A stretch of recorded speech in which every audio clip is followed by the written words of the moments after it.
एक समय की बात है, मोहित अपने ऑफिस का काम खत्म करके अपने घर के लिए जा रहा था। मोहित के परिवार में उसकी माँ व मोहित दो ही थी। तभी बस एक स्टेशन पर रुकती है। तभी उसमें एक सुंदर सी लड़की आकर अपनी सीट पर बैठ जाती है। उस लड़की की मोटी मोटी आंखें व सुंदर चेहरा था। मोहित की नजरें उस लड़की पर आकर ठहर गई थी। मोहित को वो लड़की बहुत अच्छी लग रही थी।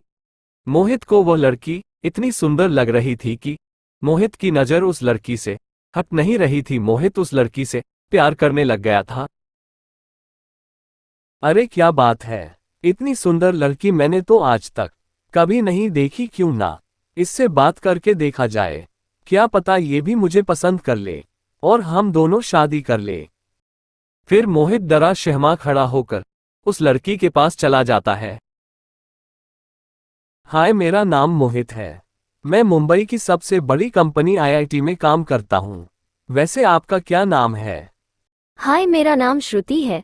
मैं भी आईआईटी कंपनी में इंटरव्यू देने के लिए जा रही हूँ।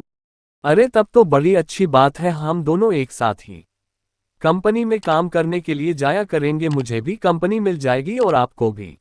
आप मेरी कंपनी इंटरव्यू में हेल्प कर देना ताकि मैं इंटरव्यू क्लियर करूँ। फिर धीरे धीरे मोहित व श्रुति में बातें बढ़ने लगती है। अब रोज एक साथ ही ऑफिस में जाया करते थे। श्रुति की जॉब कंपनी में लग गई थी और जैसा मोहित ने सोचा अब वैसा हो रहा था। श्रुति मोहित के प्यार में पड़ गई थी। उन दोनों एक साथ कई दिन हो जाते हैं। अब मोहित और श्रुति दोनों कार से ऑफिस जाने लग जाते हैं।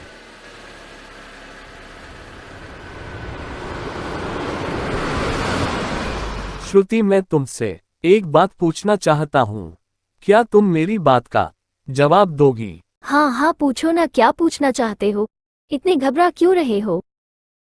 श्रुति, मैं तुमसे शादी करना चाहता हूँ, क्या तुम मुझसे शादी करोगी? मुझे श्रुति तुम बहुत अच्छी लगी, मैं शादी तुमसे ही करूँगा। अरे आपने तो मेरे मन की बात छीन ली।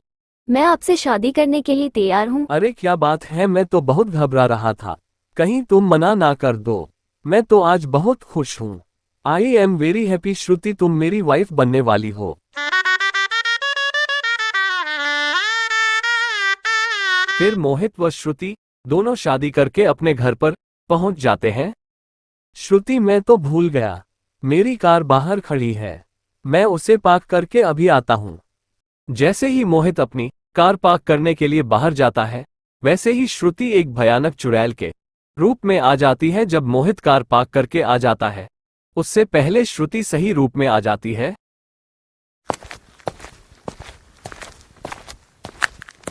अरे क्या बात है, तुम तो कार बहुत जल्दी ही पार्क करके आ गए। अरे तुम तो छोड़ो इस बात को, तुम्हें भूख लग गई होगी, काफी समय से खाना नहीं खाया। बताओ तुम खाने में क्या खाना चाहोगी? मैं अभी माँ से कहकर बनवा देता हूँ। अरे मुझे खाने में चिकन बहुत पसंद है, तुम माँ से कहकर मेरे लिए एक मसालेदार चिकन बनवा दो ना। मोहित इतनी बात सुनकर अपनी माँ के पास चला जाता है। श्रुति एक चुड़ैल थी और उसे मांस खाना बहुत अच्छा लगता, इसलिए उसने चिकन मंगवाया था। अरे बेटा, बहू को पूछकर आगे है क्या उसे क्या पसंद है, मैं अभी बना देता हूँ। अरे माँ, श्रुति को तो चिकन खाना बहुत पसंद है और उसे चिकन बनवाने के लिए मुझे कहा है। अरे बहू तो चिकन खाती है, चलो कोई बात नहीं, मैं बना देती हूँ। फिर मोहित की माँ श्रुति के लिए चिकन बनाने के लिए लग जाती है। अब उनके परिवार में श्रुति ही थी जो चिकन खाती थी और उनके परिवार में कोई भी चिकन नहीं खाता था। वह लड़की मोहित को पसंद थी, इसके लिए ही मोहित की माँ ने चिकन बना दिया था, नहीं तो मोहित की माँ उसके लिए चिकन नहीं बनाती। फिर श्रुति ऐसे चिकन को खा रही थी मानो कि पहली बार ही उसने चिकन को देखा हो। वो चिकन पर टूट पड़ती है। अरे श्रुति, तुम ऐसे चिकन क्यों खा रहे हो जैसे तुमने पहली बार चिकन देखा हो? तुमने कभी भी चिकन नहीं खाया। अरे वो मैंने आज बहुत दिनों बाद चिकन खाया ना, और भूख भी तेज लगी थी। इतनी बात कहकर श्रुति बाहर चली जाती है। अरे ये श्रुति को क्या हो गया, यह ऐसे चिकन कैसे खा सकती है?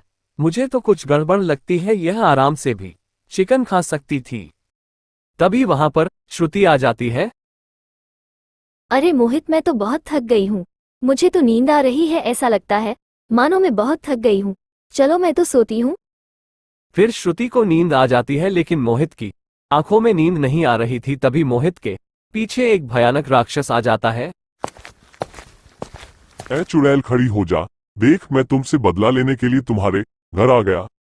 मोहित उस राक्षस को देखकर बहुत घबरा जाता है। फिर श्रुति भी जग जाती है। कुछ देर बाद श्रुति भी एक भयानक चुड़ैल के रूप में बदल जाते हैं।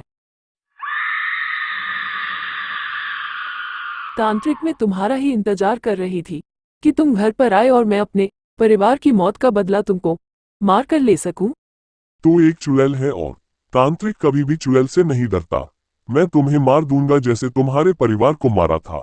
फिर चुड़ैल व तांत्रिक दोनों में भयानक लड़ाई हो जाती है। वो दोनों अपनी अपनी आंखों से भयंकर आग के गोले बरसा रहे थे। ये सब मोहित देख रहा था, वह कुछ भी नहीं कर सकता था।